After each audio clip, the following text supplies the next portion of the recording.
It is a great pleasure to introduce Donald Taylor as our keynote speaker for this morning. Donald is recognised worldwide as expert in the area of learning, learning technology, human capital development. He is chairperson of the Learning and Performance Institute, which aims to improve skills of trainers in all subjects across a range of disciplines. In, as I said, 2007, he received the Outstanding Contribution in IT Training Award and is regularly recognised as one of the top 10 most influential e-learning experts in the UK and Ireland. So, Donald.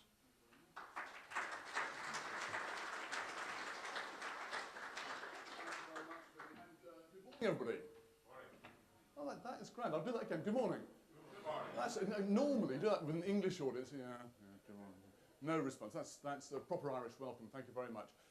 It's great. Yeah, sorry, there's a slight laugh from the front there, as if there's a proper Irish welcome. There may also be some, I don't know, bun throwing later on or something if I don't perform. It's not very difficult, actually, if you chair a conference, and I chaired 3 conferences in learning technologies, to be voted as an influential person, because, of course, everyone wants to get onto your conference schedule. So thank you very much for the introduction, Vinny, but I'm not bigging myself up too much.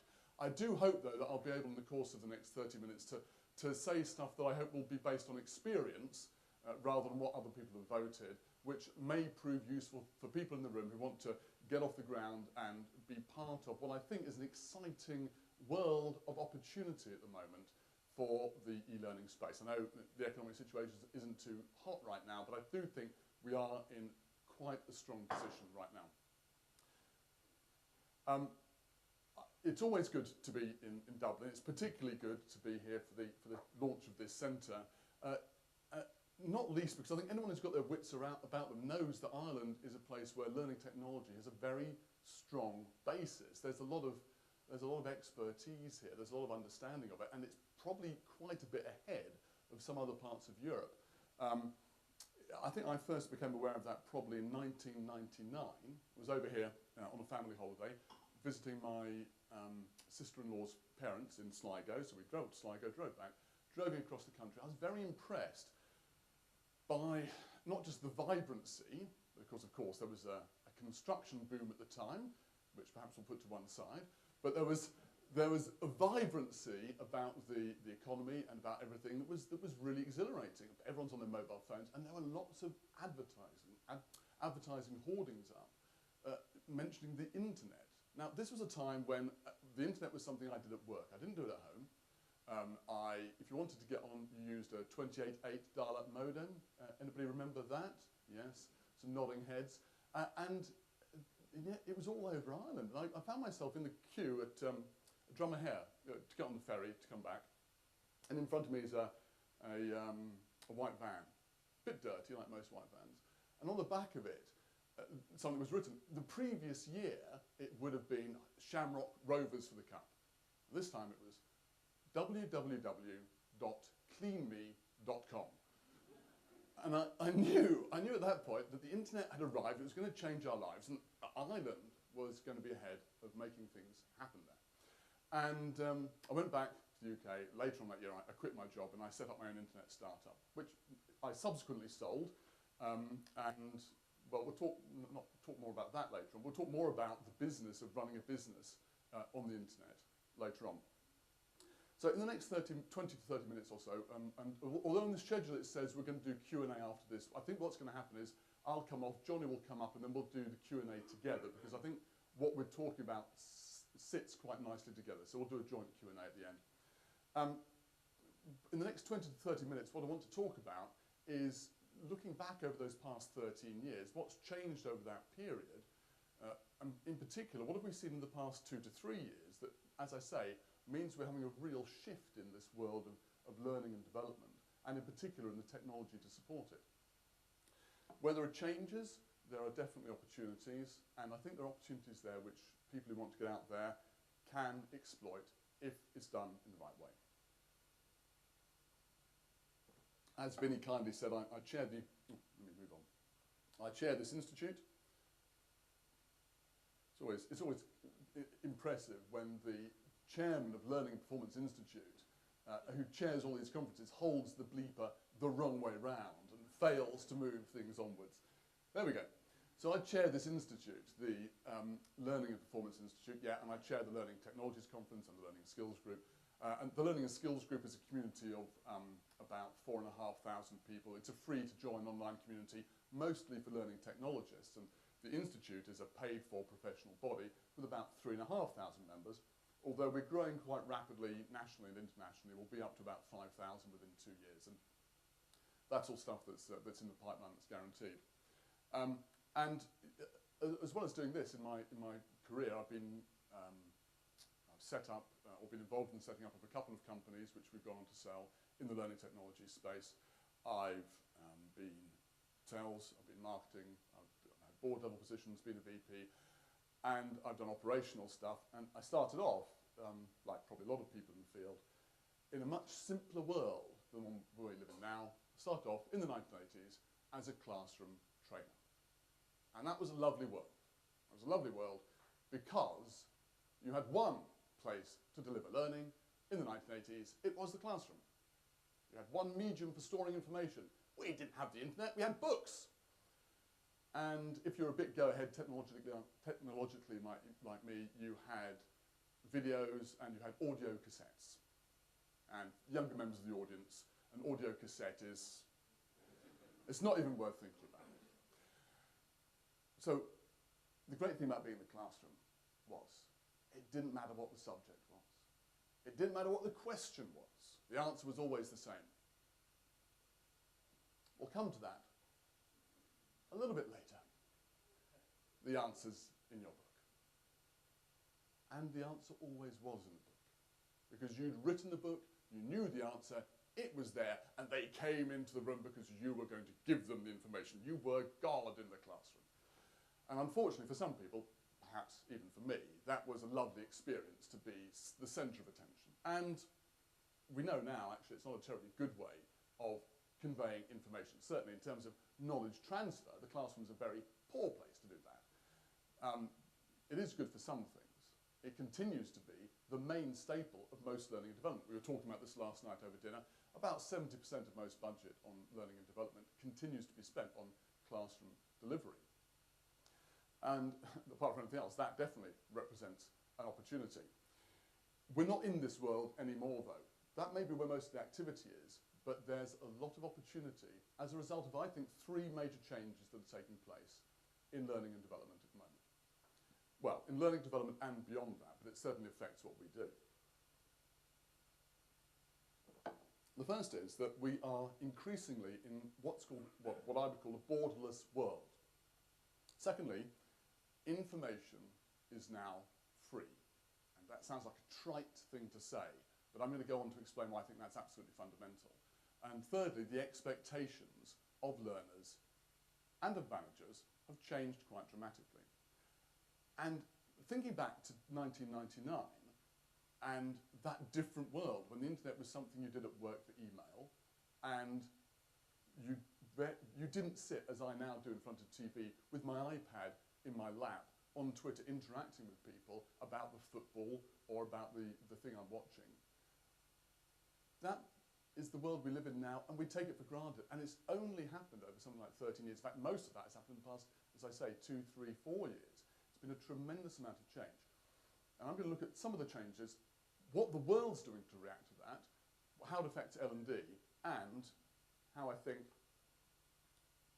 we can benefit from it. So this is a picture of the old border between Germany, well, West Germany and East Germany as it was. And of course that border no longer exists. I think there are 3 ways in which we are in a borderless world, and the term borderless workplace is what I've taken from Josh Burson and Associates in the States. It's something which he uses to explain a couple of things. I'm going to just push it a little bit further. One of the key ways, and the most obvious ways in which we're in a borderless world, is that geographical borders make less difference to us now.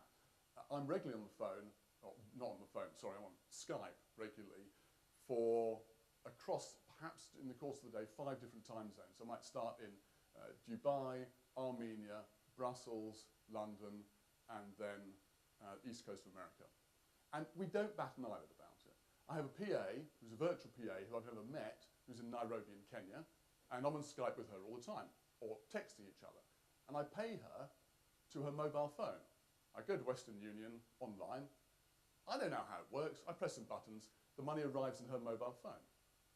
And we don't even think about that stuff anymore. That's a fairly obvious one, the geographical changes. Second borderlessness we're with is the idea that the boundaries around the enterprise are breaking down. If they're not breaking down, they're certainly becoming more permeable. And increasingly what we're talking about here is the need to deal with what we call the extended enterprise rather than just the enterprise in itself. In other words, something that deals with not just the payroll that you look after, but also the supply chain that comes into it, and the salespeople, the technicians, anybody who in particular touches the customer at the other end. So, lots of examples of how people are providing training to their extended enterprise in a very simple way. B&Q, for example, the DIY store in the UK, has for a long time had e-learning, which is made available to customers, designed for internal use, but available to customers. It just means they have a better experience when they're doing DIY. In the States, Black & Decker do the same thing. They have videos which their salespeople produce, they put on their phones. The salespeople have started using those not just to train themselves, but also to go and talk to customers about it. But the best example of extended enterprise training that I can think of is Honda Motor Europe, which has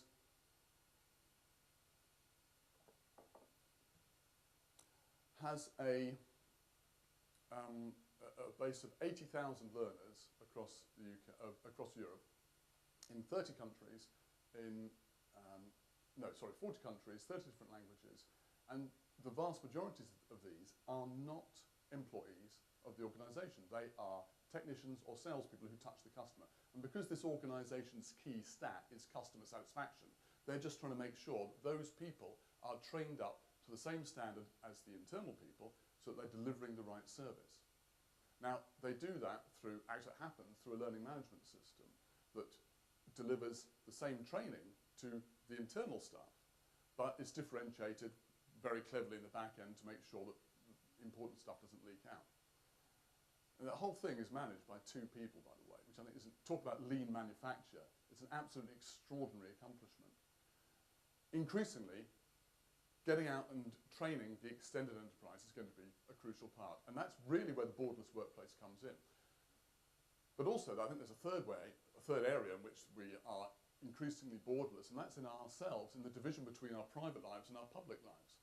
I was yesterday, sorry, I don't mean private and public so much as work and private life. I was yesterday I was talking at an event by the Corporate Research Forum in London about the impact of social media and learning technologies, social media and technology on learning. And it was very interesting. The research they've done shows that when organisations make training available to people online, and they don't stipulate you have to do it at home, nonetheless, the biggest hits you get for this online training are usually in the morning, before work, in commuter time, and then after work in the evening, after supper. So people are happy to go and do their work of learning in their own time, without being prompted to. All right, so we've got a borderless world, which has these 3 things. Where's that coming from? I think it's been driven by two major things. Firstly, the internet is everywhere. And I don't just mean that you can, although it's true, I sat down at City Airport and I opened up my laptop, I was on Wi-Fi, I arrived at my hotel in Dublin, I'm on Wi-Fi. You can get onto the Wi-Fi, you get onto the internet easily, but also it's ubiquitous. It almost reaches every corner of the planet. So you can get on and you can reach everywhere instantly. And the second thing is, of course, and I think we'll hear about this more later on, the ubiquity of mobile devices now. 2012 will be the first year in which more internet access is done via mobile devices than via the laptop or desktop computers. And of course, we saw on, was it Monday, the launch of the Surface, the Microsoft device? I think when Microsoft puts its weight behind a new operating system and a new physical device that is entirely based around mobility, we know that this is something which is going to be changed in the future.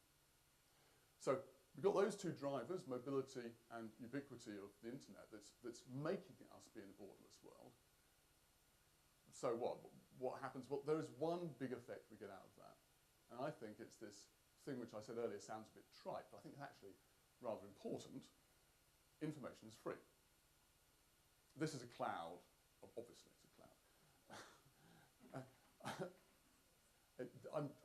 I chose this, I think, subconsciously because it represents perhaps the internet cloud, but I think also because we just take this for granted, like the clouds. Well, certainly today, like the clouds.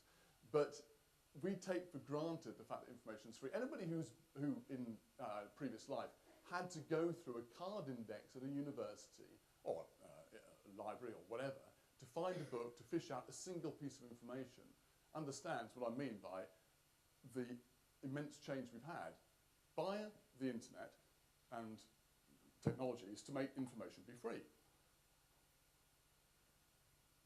And there's lots of it. Every 60 seconds, 25 hours of video gets uploaded to YouTube. Every 60 seconds. It's a bit horrible, isn't it? How could you possibly catch up? One guy wrote in his in an academic journal that if he was to read two journal papers every evening of every day of the week, by the end of the year, he would be 400 years behind in his reading. There are 168 million mails sent every second. Every minute. It doesn't make any difference. Most of them seem to arrive in my inbox anyway.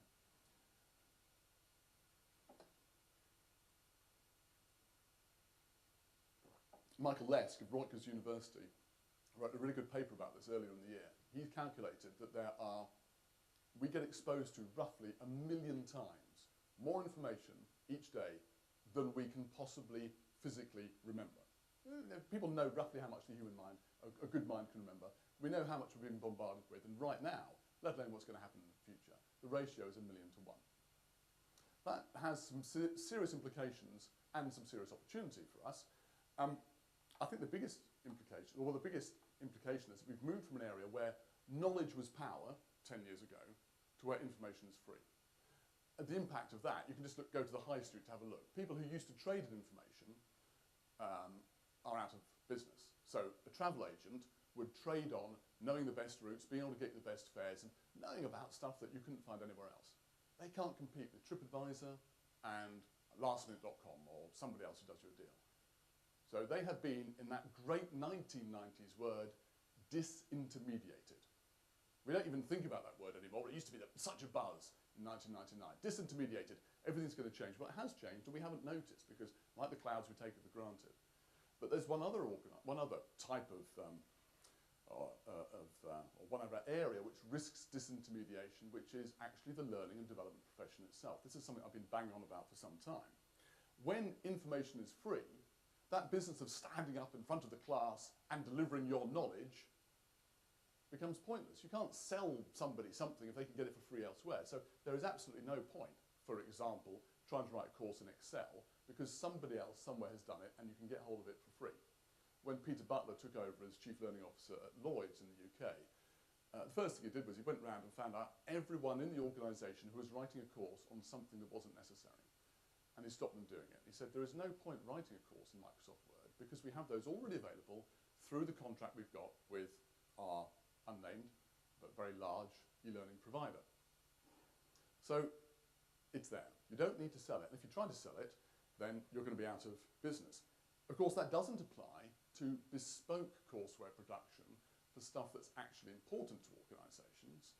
And there, I think, are great examples of organisations that do create great courseware and great content. And the trick there, and we'll talk about this a bit later on, I think, is to find out what is the proprietary information that resides within organisations that will really make a difference, will really have an impact, if you can distribute it more widely and faster, perhaps to the extent of enterprise. We'll talk about that in a second. I think this business of information being free is probably as much of an impact to our world as Gutenberg's invention of movable type. Movable type enabled us to produce to scale. You could turn out pages faster than you could write it on vellum. But the internet allows us to distribute, not just to scale, but to everybody in the world, almost, because of the ubiquity of the internet, at almost no cost, instantaneously. That is massive scale. And I think it's worthwhile sometimes taking a moment to just contemplate the effect that has on us, because sometimes we continue with models that are out of date because it's what we've learnt when the current situation is very different. Of course, the effect of all this is that some people have to change their business models. Encyclopedia Britannica announced in March of this year that they are no longer producing their hard copy books. These are the books I grew up with, Encyclopedia Britannica. I used to love this. You go and look things up, and you find out stuff. This was the repository of information in the home. Nobody goes and looks at this stuff anymore. Not in a book. You go and look it up on Google. Well, mind you, some of the things people look up on Google are a bit odd. If you're in America, you go to google.com and you type in how to. What do you think? Google is this business of predicting what it is you're going to write. Yeah.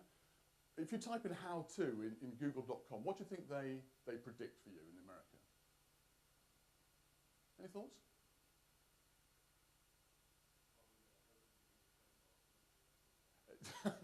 How to delete a friend on Facebook. It's not even as technological as that, interestingly. How to find a McDonald's. There's an app for that, I bet you. Yeah? No, anything else? How to Google. It should be, but it isn't. Actually, no, it's how to tie a tie. Because, of course, American kids, they go through high school, and they don't wear a tie because they don't have uniforms. Suddenly, they graduate, and they've got to go to work. Suddenly, I've got to tie a tie. Where do I go? I'm going to go to the internet to find out. If in German you type in how do I think it suggested, who was. In Germany, if you type in who was, wer war, the answer suggests wer war Otto von Bismarck. So who was Otto von Bismarck? A leading politician who increased Germany's might across Europe in the 19th century. So that might be telling us something about the zeitgeist in Germany right now. So they're obviously interested in politics. If you go to the British one, is who was. It suggests Jack the Ripper. Okay, so we're obviously interested in the mythology of our own past, not in reality. And of course, if you go to the US, you type in who was. What do they suggest in America? Who was? Any idea? Who was that man who appeared at the end of the Avengers movie? That's what it suggests. Right, okay. In Ireland, by the way, it's who was the captain of the Titanic. So obviously a strong interest in history here. I'm not sure what the interest is in the States, apart from being part of this churning world we live in of social media. Sometimes, if you look at who was, it's who was voted off American Idol last night, but it's always something that's current in the media.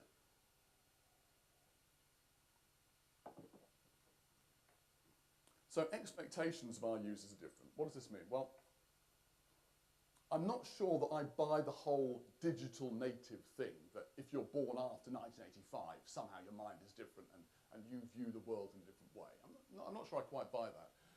But it is true that if you've been doing a lot of stuff in technology, and most kids born after 1985 have been doing a lot of stuff in technology. I say kids, actually, it's not kids anymore. It's most people born after 1985 are immersed in technology and have got a great deal of experience with it. And yes, they do tend to look at things in a slightly different way. So the expectations are different, but it's not a generational thing. It's a habitual thing. If you're on technology a lot, you tend to want to do things fast, for free, and in a user-friendly way. I remember back in the day, in the early part of this century, we were expecting people to get training on how to use their learning management system. Obviously, that's not going to wash anymore. It has to be as friendly as the app they've got on their iPad, as easy to use as Google.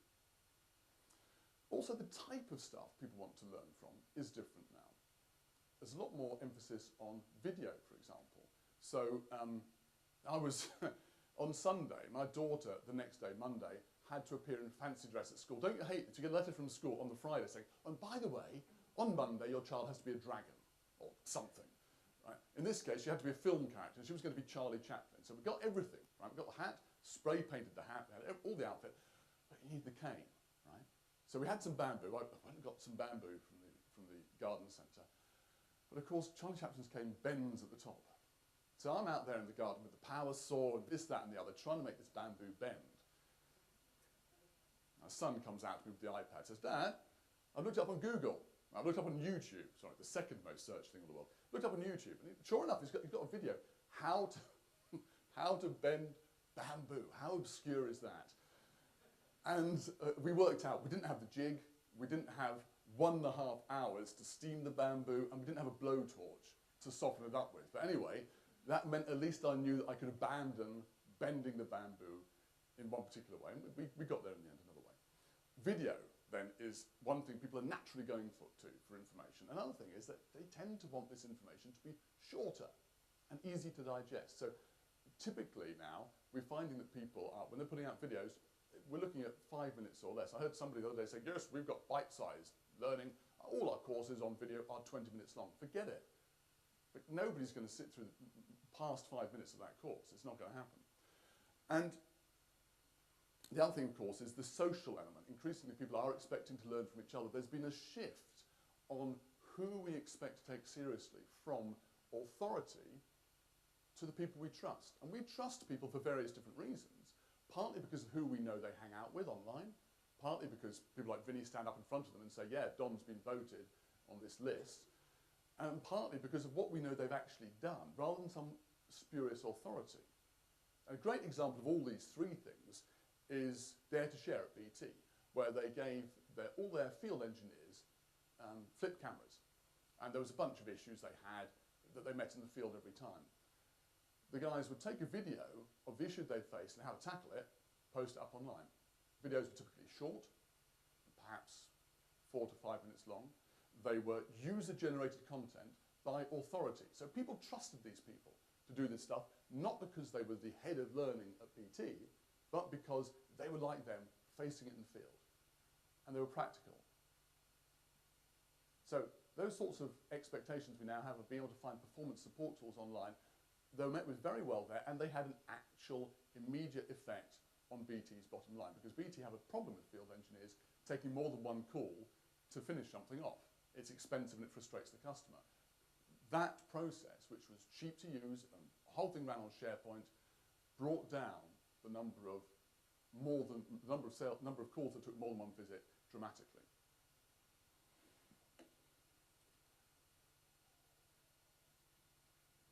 Managers, of course, are trying to respond to this, and so we're used to the idea of social being important for people. United Biscuits brought in a whole bunch of new people, and they said, well, what we should do is make sure that these people have a Facebook page in the training they're doing.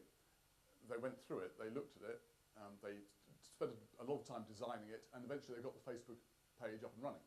At which point they discovered that the new trainees in from the graduates already had a Facebook page up and running, and it wasn't saying some very complimentary things about the training they were receiving at United Biscuits. So they had a word, they closed down the Facebook page, which was in the public domain, and they brought it inside the firewall. So the expectations of managers are changing, the expectations of learners are changing as well. So there are three big shifts that are taking place: expectations, information, and borderlessness. And it's affecting learning and development, and the world's responding to it. I'm just going to look very quickly at how's L&D responding, how's the world responding, and what should we do about it. Changing the role of L&D, we are 100% moving away. And I say 100%, what I mean is everybody accepts this has to happen, although most work is still taking place in this field of design, develop, and deliver a course, and then be the centre of attention like the trainer in the classroom. In other words, typically be a bottleneck, because you have to get scheduled to get something done. Less so with an online course, but still, that's the process which traditionally we've been in, and which is still the mainstay of L&D. We're moving towards this. With all that information out there, 1 million more things than we can remember each day, one of the key jobs of L&D is not to go and create stuff, but to go and find stuff that's already there, whether it's how to do something for BT or how to bend a bamboo. Find the good stuff and bring it in. It's also our job to facilitate conversation between people, because we trust people who we believe in because we believe in what they've done. Facilitating helps the trust build, helps the flow of information. And because there's so much stuff out there, it's crucial that we filter and interpret that so that people aren't bombarded, but they don't have the key to the entire library. They have, yes, the key to the library, but they also have a guide to take them through what they need to do to get up to speed. And then it's the job of learning development in organisations. This is a phrase I bang on about with people all the time in my institute, to get out of the way. People are adults, they can learn if we give them the systems and the materials to do it. How's the world responding? That's how L&D is slowly responding to it in the corporate learning space. How's the world responding? I'm going to quickly look at a couple of these and then wrap up. Ericsson in Sweden have done a great job. They've got a learning management system back-end. They've coupled that with SharePoint and with some instant messaging stuff, and suddenly they've got something where Ericsson are not in the middle creating materials. They're pulling in materials from everywhere else. They're using this to facilitate a Twitter-like environment between people that gives people alerts when something they're interested in pops up, and the whole thing is running without L&D being the bottleneck that has to create stuff. They facilitate it. Interestingly for Ericsson, it's not on mobile. The reason it's not on mobile, there's no demand for it, they say. That will be changing this year, they reckon. Eskom produces 95% of South Africa's energy. They've got over 20 power stations in South Africa. They have a problem. They've got a lot of engineers coming in as they build new power stations. Each power station has something like 1 million parts, and each of those things has a manual or some bit of documentation associated with it. So they brought in a knowledge management system that enables them to track all that documentation but link it through to a social media platform so that people can understand when something new's popped up in their domain, and they can go and inspect it to make sure they know the latest thing. In other words, we're not expecting people to learn 1 million things, only the stuff that's new and relevant to them. I was in Qatar in February talking there about how they can move their learning technologies forward. Like Saudi Arabia, Qatar is very keen on getting people out of classroom training, which still accounts for probably 95% of training in the Gulf. And they've taken a government-directed approach, which is to simply buy a big license, spread it out across companies for free, and just get people, handhold them through the process of moving out of the classroom onto e-learning. They're now in the process of, if you like, taking away that crutch. It's no longer available for free, and they're making other learning development platforms available for people, but it's now a free market. I do believe that places like Qatar and the Gulf probably represent, given certain caveats, a rich market for people who've got something useful to sell. I'm not going to talk about open coursework and sorting, because I think, John, you're going to talk about that later on, or certainly it will be mentioned. This is, as you know, universities across the world sharing courses, because courses aren't where it matters. The quality and the value is in what you deliver around it, the service around it. And finally, TTI. TTI have really got this point about distributing stuff out down the sales channel as quickly as possible, because speed is everything. They used to have a 6-monthly cycle for launching new products, and they're a $3.7 billion company that does power tools. They used to have a 6-month cycle.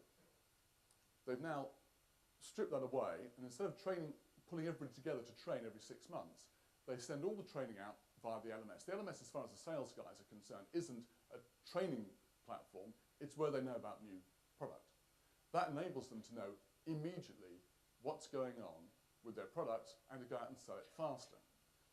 If your product lifespan is 5 years, which it is probably for a power tool, and you can reduce the, let's say the average life cycle, the average time to wait between product launch and training was 3 months. If you can take away that 3 months, because it's almost instantaneous, then you've added the amount of selling time you've got for a power tool by 5%. 5% extra selling time on a tool right at the beginning of when it's available provides a tremendous financial kick to the organisation.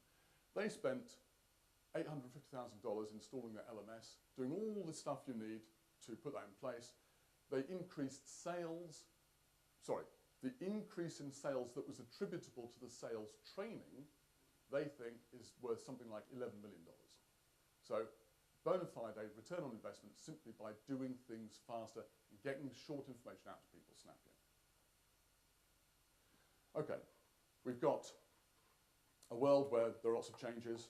We've got a world where there's opportunity, because where there's change, there's opportunity. And we've got a world where there's also organisations responding to an L&D probably suffering a bit.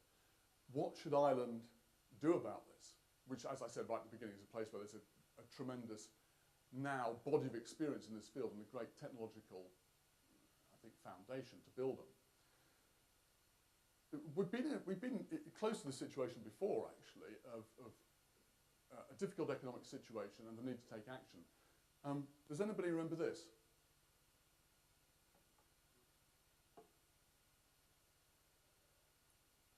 In 1984, I remember seeing adverts from this campaign in the Scientific American. Why is Ireland advertising that it's the young Europeans in the Scientific American? For a very good reason.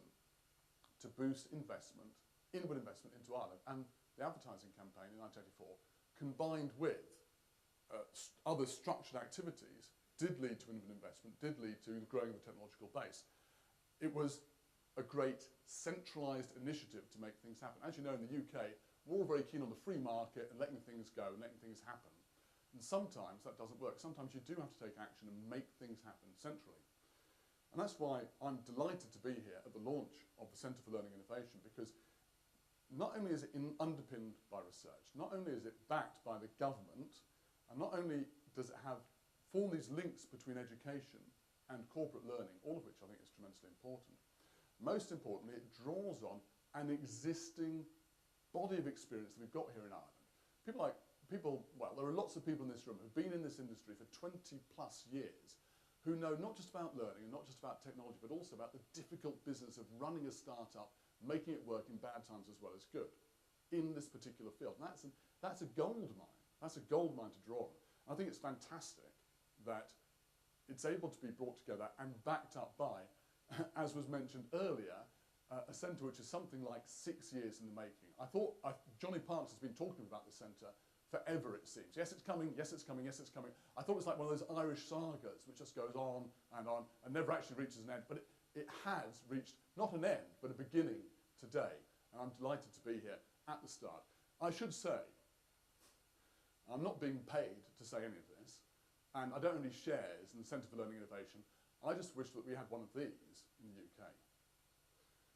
And as we don't, I'll be delighted to give the support that I can give from the Institute to making sure the Centre for Learning Innovation is the success that it undoubtedly deserves to be. Thank you very much.